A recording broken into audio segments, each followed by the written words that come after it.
Hello students, आज मैं आपको एक बहुत ही महत्वपूर्ण, बहुत ही इम्पोर्टेंट चैप्टर के बारे में डिस्कस करने जा रहा हूँ। बहुत ही इम्पोर्टेंट कंसेप्ट है मैथ्स में। 10th ऑनवर्ड्स, 11th 12th और उसके आगे हमारा मैथ अच्छा सा चले, अच्छे से समझ में आए, तो उसके लिए एक ट्रिग्नोमेट्री जो है उसको समझना बहुत बहुत इम्पोर्टेंट है। अगर आप मैथ में वाकई में कुछ करना चाहते हैं, if you want to carry on your study with math, ऐसा ना हो कि आगे जाके आप पढ़ाई करें विदाउट मैथ। अगर आपको विद मैथ पढ़ाई करना है तो ये जो चैप्टर मैं आपसे डिस्कस आज करने जा रहा हूँ, ये जो कंसेप्ट मैं आज आपसे डिस्कस करने जा रहा हूँ, इस चैप्टर को बहुत ध्यान से समझना। बहुत ईजी है, ठीक है ना। इसका कोई फॉर्मूला मैं आपको रटने के लिए नहीं दूंगा, सारा फॉर्मूला मैं आपको डिराइव कराऊंगा। जब आप डेरिवेशन देखने के बाद किसी भी फॉर्मूले को याद करते हैं, लर्न करते हैं, तो उसको लर्न करना ही कहते हैं। लेकिन बगैर समझे अगर हम लर्न करते हैं तो उसको रटना कहते हैं, ठीक है।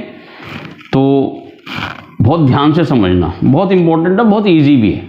Now concentrate please.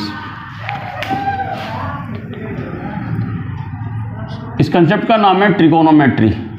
लिखने में ट्रिगोनोमेट्री लिखते हैं, ट्रिग्नोमेट्री पढ़ते हैं।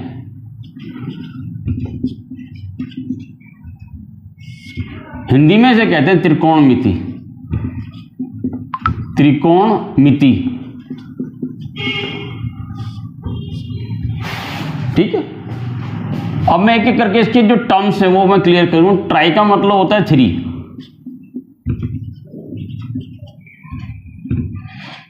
गोन का मतलब होता है डायमेंशंस,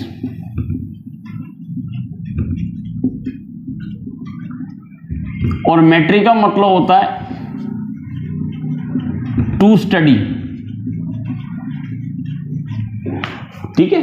कुछ बच्चे जो हिंदी मीडियम में समझना चाहते हैं, थ्री का मतलब होता है 3, कोण का मतलब कोण ही है, आपको मालूम है, और मिति का मतलब होता है अध्ययन करना, अध्ययन करना।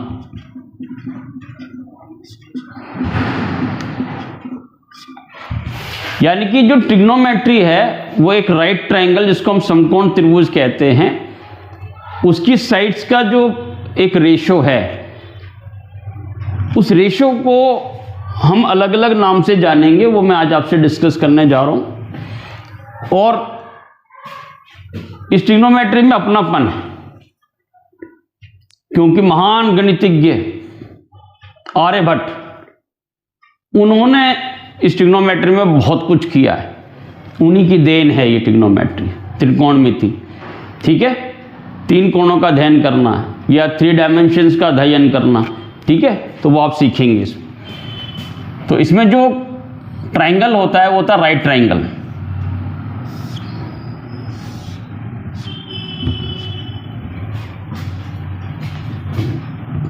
This is A, B and C, ठीक है। इसको हम कहते हैं परपेंडिकुलर, परपेंडिकुलर। ये है बेस। बेस होने के लिए जिस पर ये राइट एंगल और जिस पर ये थीटा, ये दोनों हों, उसको हम बेस कहेंगे। अगर मैं थीटा यहां बना दूंगा तो बेस फिर ये हो जाएगा।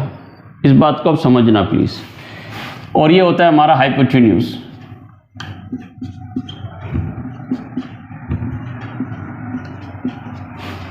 Hypotenuse, perpendicular, base and hypotenuse, ठीक है। अब एक बहुत सिंपल सा फॉर्मूला है जिसको सभी बच्चे याद भी करते हैं। पंडित बद्री प्रसाद हर हर बोले। ये just for the sake of simplicity है। ऐसे टर्म्स यूज करने में there is no harm as such, क्योंकि हमें तो सीखना है। सभी बच्चों से मैं एक ही बात बोलता हूं, एक अच्छा लर्नर बनो। स्टूडेंट बनकर, विद्यार्थी बनकर क्या कर लिया है, सोचना जरा अपने आप में। लर्नर बनोगे तो दुनिया समझ में आ जाएगी। ये तो चैप्टर है, ये तो कंसेप्ट है, ये ट्रिग्नोमेट्री है। लर्नर बन जाओ। तो तो मैं आपको जो बताने वाला हूं वो जो 6 रेशोज हैं वो क्या हैं।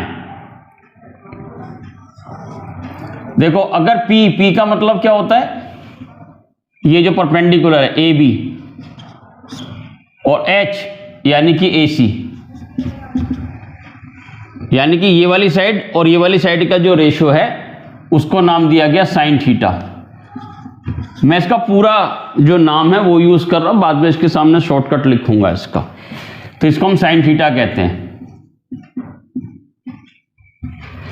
अब आइए बी बाई एच, बेस, यानी कि अगर मैं बी सी और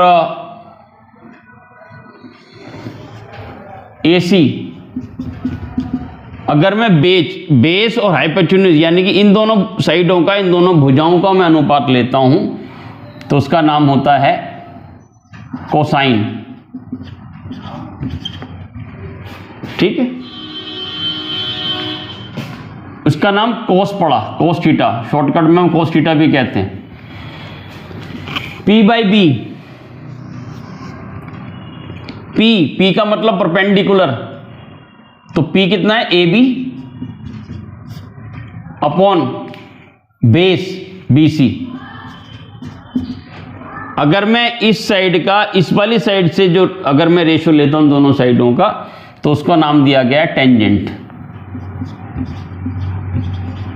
टेंजेंट थीटा। इसको शॉर्टकट में टेन लिखते हैं, टेन थीटा। ठीक है, आगे चलते हैं। अब मैं उल्टा चलता हूं, बेस बाय परपेंडिकुलर, बेस हो गया बी सी, परपेंडिकुलर हो गया ए बी, तो इसका नाम है कोट थीटा, यानी कि इसका फुल फॉर्म होता है कोटेंजेंट। उसके बाद एच बाई बी, एच का मतलब हाइपोटेन्यूज यानी कि ए सी, और बेस है बी सी। अगर मैं एच और बी का रेशो लेता हूं, मतलब हाइपोटेन्यूज और बेस का अगर मैं रेशो लेता हूं इन दोनों साइडों का, तो उसका नाम होता है सीकेंट थीटा। और लास्ट, इसको यहां पे सेक थीटा लिख सकते हैं शॉर्ट फॉर्म में। आगे चलिए,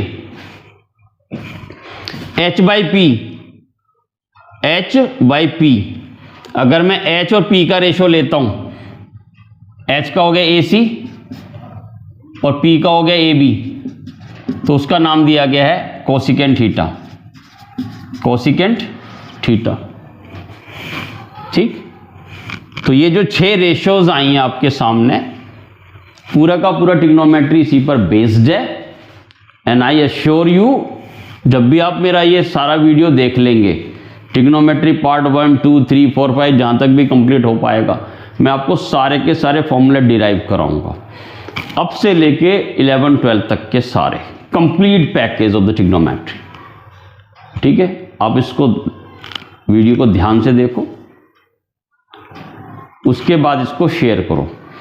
मैं वीडियो बनाने पर इसलिए आया हूं क्योंकि दुनिया बदल रही है, टेक्नोलॉजी हमारे हाथ में है, और मैं ज़्यादा से ज़्यादा लोगों तक पहुंच सकता हूं ट्रिग्नोमेट्री, कोई भी पढ़ाई की कोई भी चीज़ को लेकर।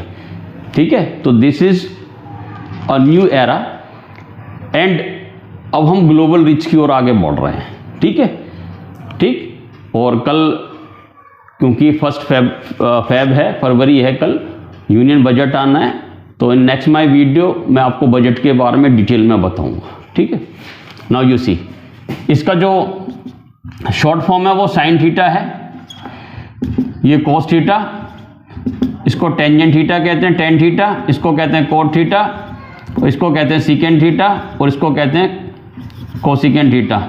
इसको मैंने पूरा नाम अभी नहीं लिखा था, मैं लिख देता हूँ कोसिकेंट थीटा, तो कोसेक थीटा बोलते हैं इसको शॉर्ट फॉर्म में।